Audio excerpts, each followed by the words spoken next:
రే బండి సామాన్లన్నీ తీసుకొని వచ్చినావా? తెచ్చినానన్నా. గేర్ బాక్స్ కనిపించడం లేదేం రా? అయ్యో మర్చిపోయి వచ్చాను నాన్న. మరి ఎందుకురా నీకు పంపించింది? అడిగితేనేక? రే ఆ బండి రెడీ అయిపోయిందా? కస్టమర్ వస్తున్నాడంట. ఏంట్రా అలా చూస్తున్నావు? అయ్యిందా లేదా? లేదు నాన్న. ఒక్క పని కూడా సక్రమంగా చేసే చేత కదరా నీకు? నా బుద్ధి తక్కువై నీకు పని చెప్తున్నా. ఎందుకు నాన్న ఎప్పుడు చూసినా నన్ను తిడుతుంటావు? నీ దగ్గర పని చేయాలంటేనే నాకు చిరాకేస్తుంది. ఎక్కడైనా వెళ్ళిపోతే అప్పుడు తెలిసి వస్తుంది నా విలువ ఏంటో నీకు.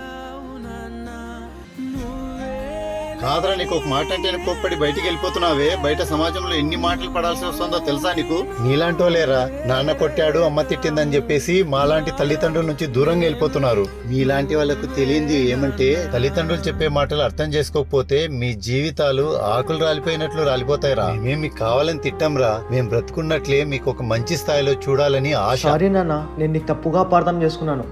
ఇంకోసారి అలా చేయను.